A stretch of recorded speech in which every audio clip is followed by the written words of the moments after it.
بسم الله الرحمن الرحيم نحمده ونصلي على رسوله الكريم أما بعد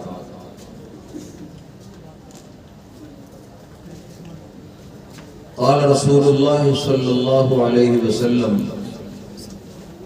أشراف أمتي حملة القرآن أو كما قال رسول الله صلى الله عليه وسلم.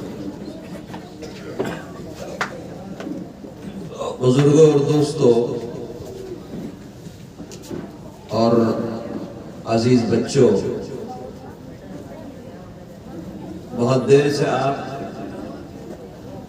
قرہ حضرات کی تلاوتیں اور تقریریں، نعتیں سماعت فرما رہے ہیں، اور ان سب کے آخر میں حضرت مفتی صاحب استاد جامعہ محمودیہ میرٹھ، آپ ان کی بہت پرمغز اور مؤثر تقریر سماعت فرما رہے تھے. اب آگے کچھ بعض تقریر کرنے کا اس وقت کوئی خاص موقع نہیں ہے. جلسے کا موضوع جو کچھ تھا وہ اس بچے نے اس کی تکمیل کر دی ہے. اس بچے نے قرآن کریم قاری فیروز صاحب کے مکتب میں حفظ کیا ہے. مکتب کا نام کیا ہے؟ مکتب ریاض الجنہ. یہ لوگ یہاں کچھ ہی دن سے میرٹھ میں آئے ہوئے ہیں. اس سے پہلے نجیب آباد میں پڑھاتے تھے، اس سے پہلے کہیں اور پڑھایا، اور اب یہ سعادت اس محلے اور اس گلی کو حاصل ہوئی ہے کہ قاری صاحب ماشاءاللہ یہاں اپنا مکتب چلا رہے ہیں. دیکھو، قرآن کریم پڑھانے والے تو اس وقت دنیا میں بہت ہیں، اور میرٹھ شہر میں بھی ہزاروں سے کم نہیں. اور قرآن پاک کی جتنی خدمت دنیا میں ہو رہی ہے وہ اس سے بہت کم ہے جتنی قرآن پاک کی خدمت ہونی چاہیے.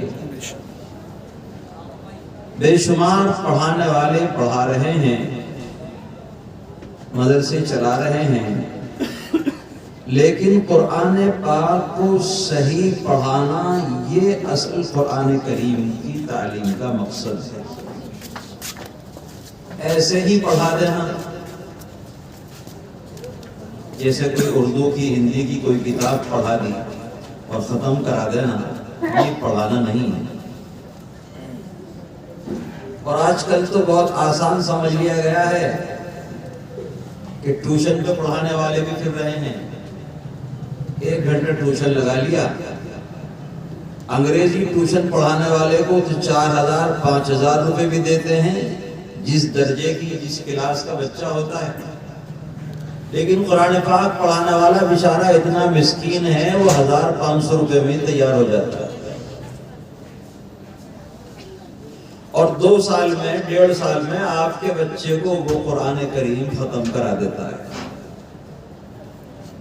اور آخر میں آپ اس کو 2-4 ہزار روپے لفافے میں بند کر کے 1-2 جوڑے اور 10-20 آدمیوں کی دعوت کر کے یہ سمجھ لیتے ہیں کہ ہم نے اب قرآن پاک کا حق ادا کر دیا اور ہم نے اپنے بچے کو قرآن پاک پڑھا لیا.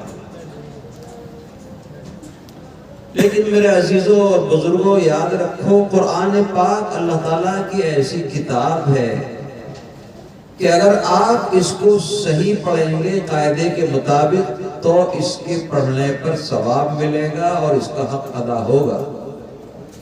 لیکن آپ اس کو صحیح نہیں پڑھائیں گے اور صحیح نہیں پڑھیں گے تو آپ اس کا حق ادا نہیں کر سکتے. اگر غلط سرد پڑھیں گے اور صحیح پڑھنے پر آپ کی زبان میں طاقت اور قدرت ہے، لیکن پھر بھی صحیح پڑھنے والوں سے کوشش کر کے صحیح نہیں کریں گے تو آپ گناہگار ہوں.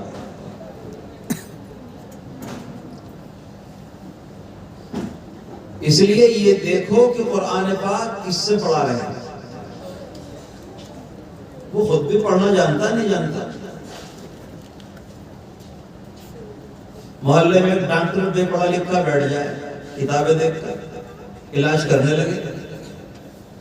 ہو سکتا ہے 2-4 کو فائدہ بھی ہو، لیکن 2-4 کیس ایسے بگاڑ دے گا کہ اس سے بڑے ڈاکٹروں سے بھی سنبھالنے میں نہیں آئیں گے، ملک الموت ہی سنبھالیں گے اس کو.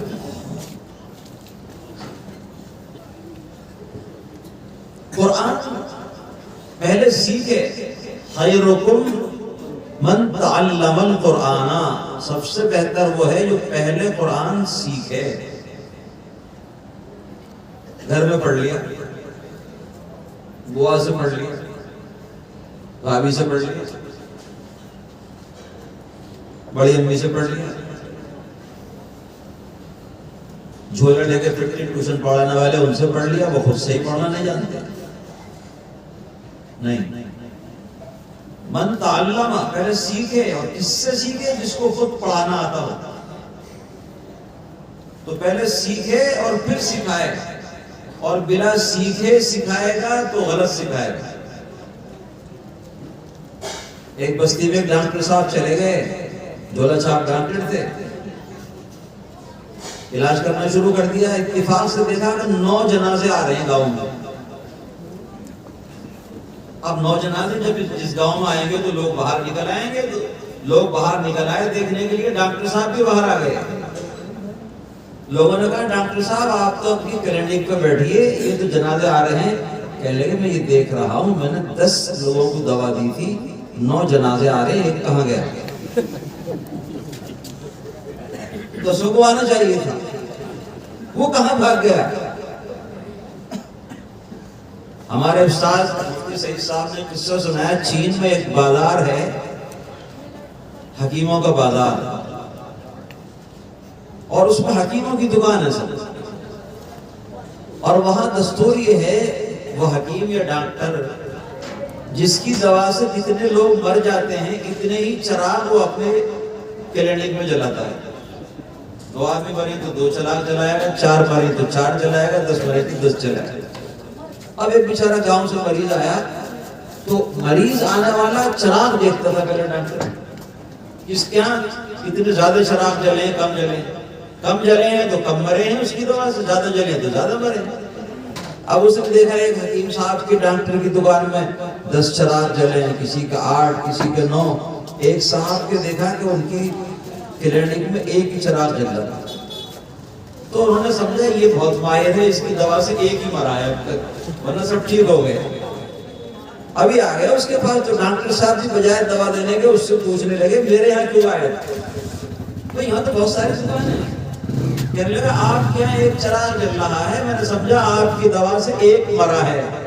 ڈاکٹر صاحب نے کہا ایک ہی آیا تھا تجھ سے پہلے، یہ اسی کا چراغ جل رہا ہے. دوسرا تو آیا ہے، تیرا بھی چراغ جلے گا. تو جھولا لے کے بھاگ گیا. ڈاکٹر صاحب تو میرا بھی چراغ جلا.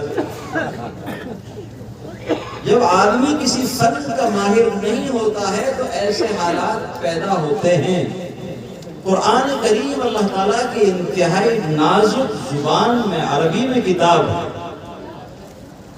اور اس زبان کے حروف کو دوسری لینگویج اور زبان میں آپ ادا نہیں کر سکتے. اس لیے قرآن پاک کو آپ ہندی میں نہیں لکھ سکتے، انگریزی میں نہیں لکھ سکتے، اردو میں نہیں لکھ سکتے. رسم الخط کے مطابق، جو رسم الخط عثمانی ہیں اسی کے مطابق آپ کو قرآن لکھنا پڑے گا. ترجمہ لکھ سکتے ہیں آپ، ہندی میں لکھتے ہیں، اردو میں لکھتے ہیں، عربی میں لکھتے ہیں، کیسے بھی لکھتے ہیں، چل رہے ہیں آج. اس لیے کہ قرآن پاک میں 4-5 حروف ایسے ہوتے ہیں جن کی آوازیں قریب قریب ہیں، اور ان کو صحیح ادا کرنے کے لیے انگریزی زبان میں کوئی لفظ نہیں. ذال ہے، زا ہے، وا ہے، واد ہے، 4 حروف سے. انگریزی میں آپ زیڈ کے علاوہ کوئی حرف لا ہی نہیں سکتے. اور زیڈ سے نہ ذال کا مفہوم ادا ہو سکتا ہے، نہ زا کا، نہ وا کا، نہ واد کا. وہ تو ایک ہی آواز دے گا. آج دنیا میں کہتے ہیں نا انگریزی زبان بڑی مشہور، دنیا کی سب سے مضبوط زبان ہے، طاقتور زبان ہے. یہ ہجڑوں کی زبان ہے. عربی زبان کے سامنے اپاہج اور لنگڑی ہے. اس کا دامن بہت تنگ ہے. اور انگلش میڈیم میں پڑھنے والے 10 سال کے بچے خوب انگریزی بول لیتے ہیں، اتنی آسان نہیں ہے. لیکن قرآن پڑھنا آسان نہیں ہے. قرآن کو تو اللہ نے آسان کر دیا ہے، اس لیے آسان ہے، ورنہ یہ آسان نہیں تھا. وَلَقَدْ يَسَّرْنَا الْقُرْآنَ لِلذِّكْرِ فَهَلْ مِن مُدَّكِرٍ. اللہ فرماتے ہیں اس قرآن کو تو ہم نے آسان کر دیا ہے، ورنہ اس قرآن کی عظمت کا تو یہ عالم تھا. إِنَّا عَرَضْنَا الْأَمَانَةَ عَلَى السَّمَاوَاتِ وَالْأَرْضِ وَالْجِبَالِ فَأَبَيْنَ أَن يَحْمِلْنَهَا وَأَشْفَقْنَ مِنْهَا وَحَمَلَهَا الْإِنسَانُ. ہم نے اس قرآن کو پہاڑوں پر پیش کیا، آسمانوں پر پیش کیا، زمینوں پر پیش کیا. اس سب کائنات کے ان چیزوں نے انکار کر دیا، ہم اس کا بوجھ نہیں اٹھا سکتے. انسان نادان تھا، اس نے اس کا بوجھ اٹھا لیا، اور اللہ نے انسان کے لیے اس کا پڑھنا اور پڑھانا آسان کر دیا. اور 5 سال کا بچہ بھی سورہ فاتحہ اچھی سنا دے گا، پڑھ اچھے پڑھنے والے سے پڑھے. 7-8 سال کا بچہ ناظرہ سنا دے گا، 10 سال کا بچہ حافظ ہو جائے گا. یہ اللہ تعالیٰ کے آسان کرنے کی وجہ سے. اور اللہ تعالیٰ نے اپنے قرآن کو محفوظ رکھنا ہے، اس لیے اللہ تعالیٰ نے اس قرآن کو یاد کرنا لوگوں کے لیے آسان بنا دیا. اِنَّا نَحْنُ نَزَّلْنَا الذِّكْرَ وَإِنَّا لَهُ لَحَافِظُونَ. اے مسلمانوں، قیامت تک کے آنے والے انسانوں سنو، اس قرآن کو ہم ہی نازل کرنے والے ہیں، ہم ہی اتارنے والے ہیں، اور اس قرآن کی ہم ہی حفاظت کرنے والے ہیں. ساری کائنات مل کر بھی اس کی حفاظت کرنا چاہتی، اور اللہ نہیں چاہتے تو نہیں ہو سکتی تھی. توریت آج اصلی حالت میں باقی نہ رہی، زبور اپنی اصلی حالت میں باقی نہ رہی، انجیل اپنی حالت میں اصلی باقی نہ رہی، صحف آدم اور صحف موسیٰ اپنی اصلی حالت میں باقی نہ رہے، چونکہ اللہ نے ان کو محفوظ کرنا نہیں چاہا، اور ان کی حفاظت کا ذمہ داری کا معاملہ نبیوں کے حوالے کر دیا. نبیوں کے بعد ان کے صحابہ کے حوالے ہوا، انہوں نے کوتاہی کی، وہ چیزیں ضائع ہو گئی. لیکن جب قرآن اترا تو حفاظت کا اعلان بھی اللہ نے ساتھ اتارا. اِنَّا نَحْنُ نَزَّلْنَا الذِّكْرَ وَإِنَّا لَهُ لَحَافِظُونَ. اے مسلمانوں، اے انسانوں سنو، اس قرآن کو ہم اتارنے والے ہیں، اور اس کی حفاظت بھی ہم کرنے والے ہیں. کیسے حفاظت کریں گے؟ کاغذ میں لکھ کے. کاغذ میں لکھ کر قرآن محفوظ نہیں رہ سکتا. کاغذ جلایا جا سکتا ہے، دریا میں بہایا جا سکتا ہے، دفن کر کے اس کو ختم کیا جا سکتا ہے. اور انگریز نے اپنے دور حکومت میں یہ کام جگہ جگہ کیا. قرآن کے مدرسوں سے، مسجدوں سے نسخے اٹھوائے، مارکیٹوں سے خریدوائے، اور کہیں دریا میں جلائے، کہیں دفن کر دیے، کہیں آگ لگا دی. پانی پت میں آگ لگاتے ہوئے پہنچے تو ایک حافظ صاحب نے ان سے ملاقات کی. انگریز بہادر صاحب کیا کرنا چاہتے ہیں؟ کہا ہم قرآن ختم کرنا چاہتے ہیں، سارے قرآن کو ہم جلا دیں گے، دریاؤں میں بہا دیں گے. حافظ صاحب نے پہاڑ کی چوٹی پر کھڑے ہو کر اعلان کیا تو کئی ہزار بچے، نابالغ بچے اور بچیاں وہ نکل کر آئے گھروں سے جن کے سینے میں پورا قرآن محفوظ تھا، وہ قرآن کے حافظ تھے. حافظ صاحب نے فرمایا اگر قرآن کو ختم کرنا چاہتے ہو تو ان کے سینوں سے نکال کر ختم کرو، کاغذ کے ختم کرنے سے قرآن ختم نہیں ہوگا.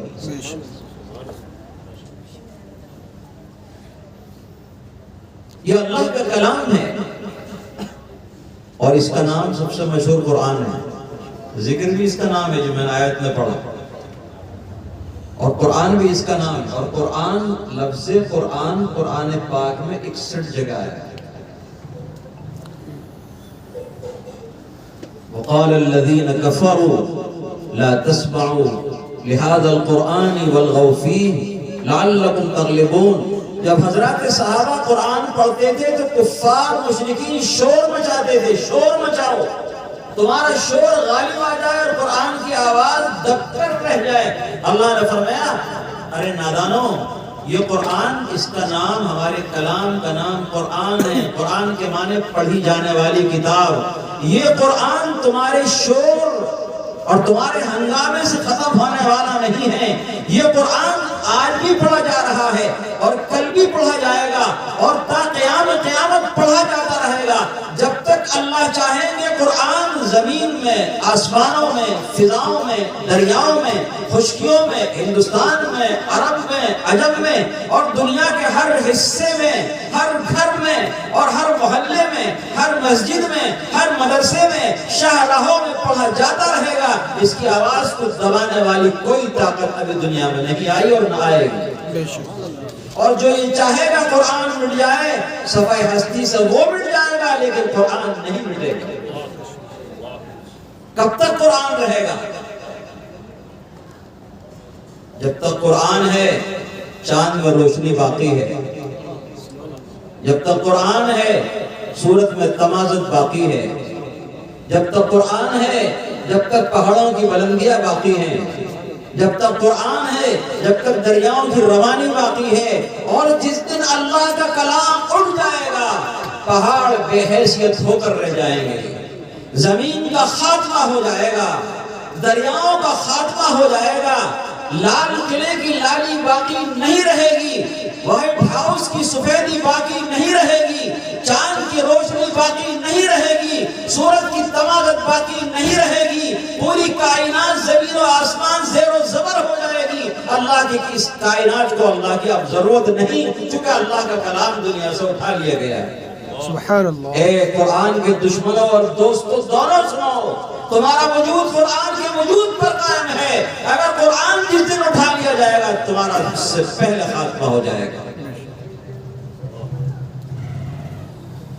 ہے قول محمد، قول خدا، فرمان نہ بدلا جائے گا، بدلے گا زمانہ لاکھ مگر قرآن نہ بدلا جائے گا۔ قرآن کا ایک ایک لفظ جس طرح اللہ کی طرف سے اترا تھا آج بھی باقی ہے اور قیامت تک باقی رہے گا۔ قرآن کا ایک ایک حرف جس طرح آسمان سے اترا تھا آج بھی باقی ہے اور قیامت تک باقی رہے گا۔ قرآن کا ایک ایک شوشہ اور گوشہ جو اترا تھا پہلے دن سے آج باقی ہے اور قیامت تک باقی رہے گا۔ کوئی دنیا کی طاقت اس کو مٹا نہیں سکتی۔ لوگوں نے پہاڑوں میں بم گرا کر آگ لگا دی، اسپتالوں میں بم گرا کر لوگوں کو ہلاک کر دیا، لاشوں کے انبار لگا دیے۔ قرآن کا کچھ بگڑا نہیں بگڑا۔ اور جس قوم نے سینے میں قرآن پاک کو محفوظ رکھا ہے وہ قوم کبھی فنا نہیں ہو سکتی۔ یاد رکھو مسلمانوں، چاہے دنیا کے شور مچانے والے کتنا شور مچائیں، ہنگامہ کریں، مخالفت کریں، آپ کے خلاف جھگڑے اور فساد کریں، قرآن دہشت گردی پھیلاتا ہے، اس کو ختم کر دو۔ قرآن دنیا کی سب سے بڑی دہشت گردیوں کے خاتمے کے لیے آیا تھا۔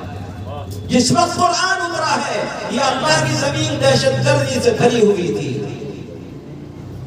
یتیموں کا مال کھایا جاتا تھا، بیواؤں کو ستایا جاتا تھا، عورتوں کی عزت نہیں تھی، بوڑھوں کا احترام نہیں تھا، ماں باپ کی کوئی عزت احترام نہیں تھی، عورت جانوروں سے بدتر ذلت کی زندگی گزار رہی تھی، لوگ اپنے مال محفوظ نہیں رکھتے تھے، جان محفوظ نہیں تھی، اور ایسی قوم پر قرآن آیا تو قرآن نے ساری دنیا کی دہشت گردیوں کا خاتمہ کر دیا۔ نعرہ تکبیر، نعرہ تکبیر۔ قرآن دنیا سے دہشت گردی کے خاتمے کے لیے آیا۔ جو لوگ کہتے ہیں قرآن دہشت گردی پھیلاتا ہے وہ کذاب ہیں، وہ جھوٹے ہیں، وہ دجال ہیں، وہ فریب کار ہیں، وہ اعلیٰ درجے کے جھوٹے ہیں اور دنیا کے سب سے بڑے فسادی اور دہشت گرد ہیں۔ قرآن جس گلی میں جائے گا امن آ جائے گا، قرآن جس شہر میں جائے گا امن آ جائے گا، قرآن کا حکم جس ملک میں چلے گا امن ہو جائے گا۔ آج عربوں نے قرآن چھوڑا ہے، آج عربوں سے زیادہ ذلیل اور بزدل کوئی قوم نہیں ہے۔ یہ قوم دنیا کی سب سے بہادر قوم تھی جب انہوں نے قرآن کو سنبھالا تھا۔ آج ناچ گانوں کی محفلیں سرائی جا رہی ہیں اور قرآن کی درسگاہیں وہاں قائم کرنا ممنوع ہے۔ آج کتنے ذلیل ہیں، خالی برقع اوڑھ کے نقاب لگا کر اپنے آپ کو مالدار سمجھتے ہو، بڑا سمجھتے ہو، دنیا کی حیثیت کی نظر میں تمہاری کوئی حیثیت نہیں۔ سارے مل کر فلسطین کے چند غریبوں کو نہیں بچا سکتے، اتنے ذلیل دنیا میں ہو گئے۔ قرآن چھوڑا ہے اور اس سے زیادہ ذلت تمہارا سامنا کرے. آؤ لوٹ کر قرآن کی طرف. ہندوستان ہمارا ملک سارے عربوں میں اتنے حافظ پیدا نہیں ہوتے جتنے ہندوستان میں پیدا ہوتے ہیں. سارے عرب ملکوں میں جتنے حافظ پیدا ہوتے ہیں اس سے کہیں جاتے ہندوستان میں پیدا ہوتے ہیں. یہ ہندوستان اللہ والوں کی سرزمین ہے. یہ ہندوستان قرآن والوں کی سرزمین ہے. ہندوستان محدثین فقہاء اولیاء کی سرزمین ہے. یہ ہندوستان تو ایک گلستہ تھا، اس میں ہر رنگ کا ایک پھول تھا اور آج بھی ہے، اور سارے پھول لہلہاتے اور کھلتے تھے. یہ دہشت گردوں کی نظر لگ گئی، آج حالات خراب ہو گئے. قرآن کی مخالفت شروع کی، اسلام اور مسلمانوں کو ذلیل کیا جانے لگا. تمہارا بھلا اس سے نہیں ہوگا. یہ بڑی طاقت ہے، تم سے بڑی طاقت ہے اس سے پہلے کر چکی ہے. قرآن کی آواز کو پھیلاؤ. ہر گھر میں کم از کم ایک بچہ حافظ قرآن ہونا چاہیے. ہر گھر میں ایک بچہ حافظ قرآن ہونا چاہیے. ہر گلی میں کئی حافظ ہونے چاہیے. ہر محلے میں ایک دو عالم ہونے چاہیے. یہ عالم بن کے کیا کریں گے؟ دہشت گردی پھیلائیں گے، انسانوں کو انسان بنائیں گے. میرا پیغام جہاں تک جائے سنو اور سناؤ. یہ مدرسے اور مسجدیں یہ انسانوں کو مکمل انسان بنانے کے لیے ہیں، بگاڑنے کے لیے نہیں ہیں. تم نے انسانیت کو بگاڑ کر برباد کرنے کی کوشش کی ہے. یہ مدرسے بگڑے ہوئی انسانیت کو سنبھال کر ایک کامل اور مکمل انسان جو اپنے ملک کے لیے بھی فائدہ کرنے والا ہو، اپنے شہر کے لیے بھی مفید ہو، اور عام انسانوں کے لیے، اللہ کے مخلوق کے لیے مفید ہو، ایسا مفید انسان تیار کرتے ہیں یہ مدرسے اور مسجدیں. یہ انسان کو کامل بنانے کی فیکٹریاں اور کارخانے ہیں.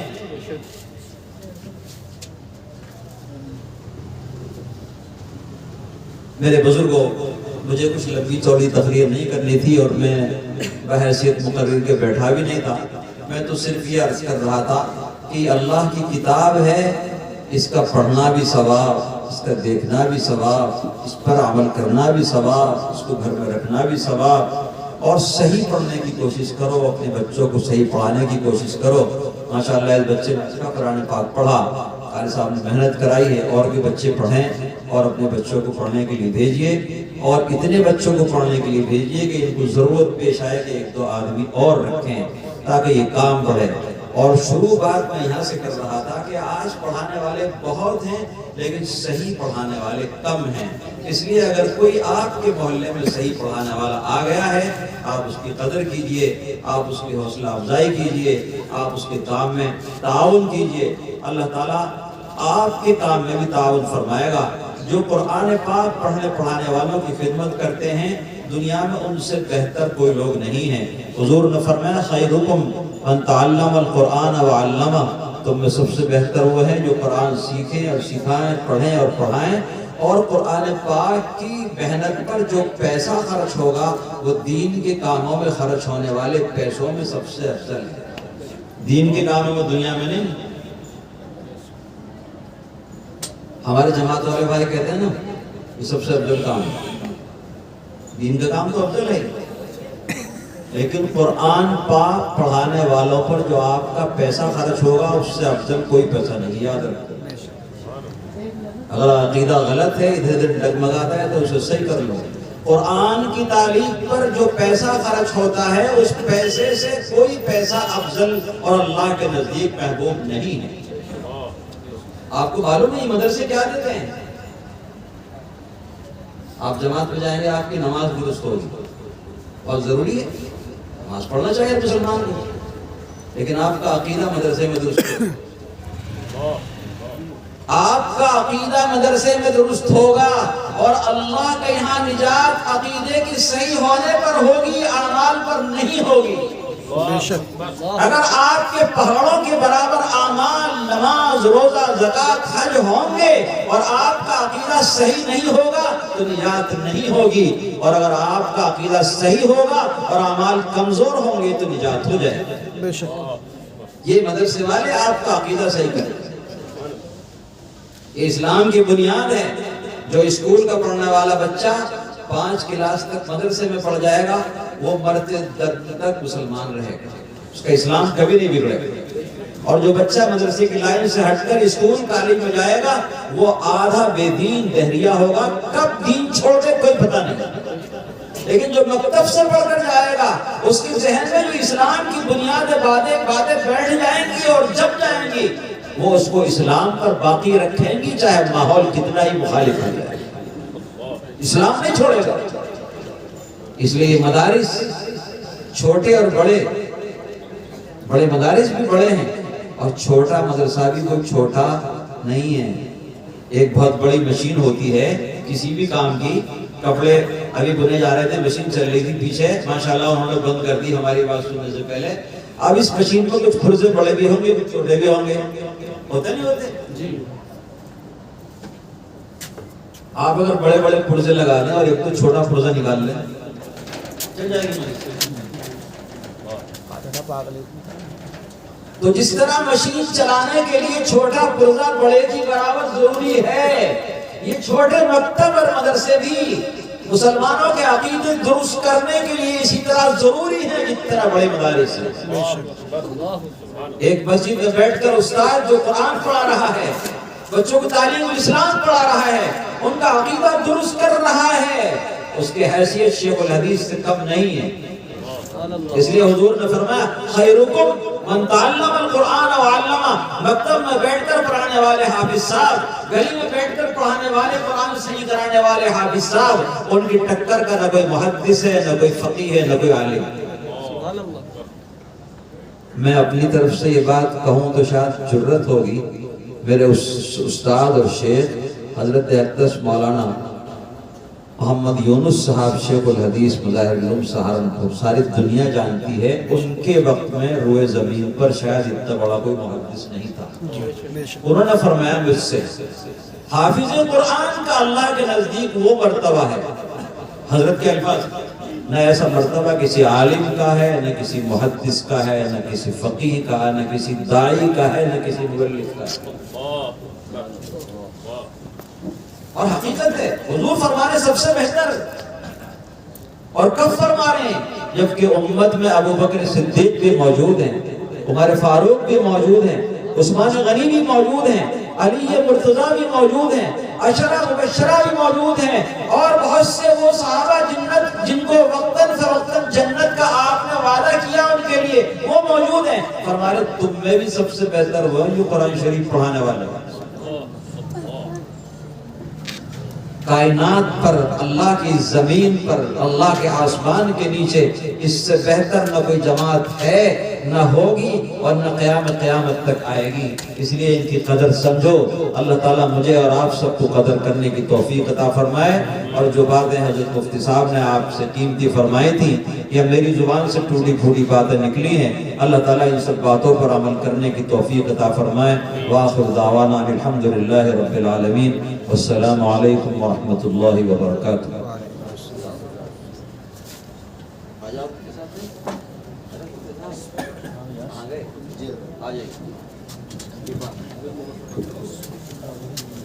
ایسے کر دو، ادھر ہی بندوا دو، میں بھی ہاتھ لگا دیتا ہوں۔ حضرت سب کی طرف سے آپ ہی ہے، ویسے ہی آپ کی معاونت کے لیے رہنے میں اصل تو آپ ہی کا دستور ہوا ہے۔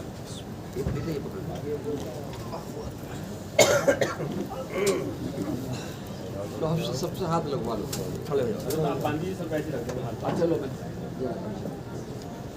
بندی باندھی ٹھیک سے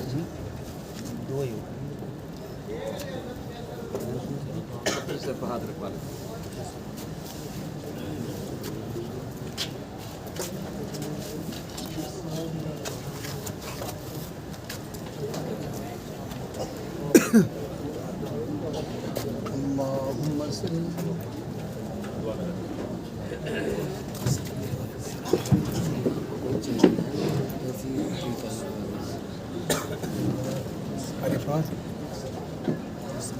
یہ سند رکھی، سند یہاں سے قاری فاضل کو کہہ دو، دلوا دو حضرت کا سے۔